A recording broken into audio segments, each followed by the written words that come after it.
ये तस्वीरें दिल्ली के फिरोज शाह कोटला की है, जहां दिल्ली ट्रांसपोर्ट कॉरपोरेशन के खुसूसी टर्मिनल पर हिंद व पाक दोस्ती बस सर्विस आकर रुकती है और बाहिफाजत मंजिल तक पहुंचने की नवेद सुनाती है। अभी जब आप वहां से आ रहे थे तो आज कोई हालात गर्म नहीं है, वहाँ से बहुत नरम हालात हैं। कौन से शहर से हैं आप पाकिस्तान के? यहीं लाहौर से। अच्छा, लाहौर से हैं। किन से मिलने आए हैं आप?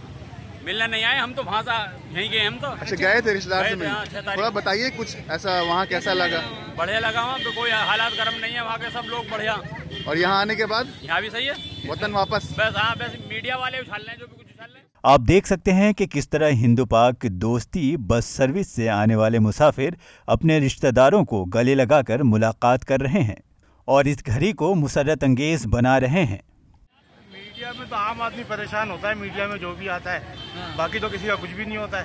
तो जिनके अजीज रिश्तेदार यहाँ पे वही परेशान होते हैं बस। ऐसे वक्त में जबकि पुलवामा हमले के बाद भारत व पाकिस्तान के माबीन रिश्ते तल्ख हो गए हैं, हिंदू पाक बस सर्विस के जरिए उन मुसाफिरीन की आमदोरफ्त ये बता रही है कि रिश्ते अभी भी बरकरार हैं और दोनों तरफ के अवाम उन रिश्तों को निभाना भी चाहते हैं।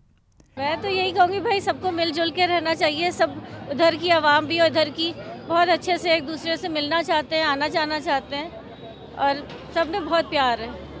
ये मुसाफिर भारत और पाकिस्तान दोनों ममालिक से ताल्लुक़ रखते हैं। उनका कहना है कि जिस तरह का माहौल बनाया जा रहा है वह दोनों मुल्कों के लिए अच्छा नहीं है। ईटीवी भारत के लिए दिल्ली से सुहैल अख्तर की रिपोर्ट।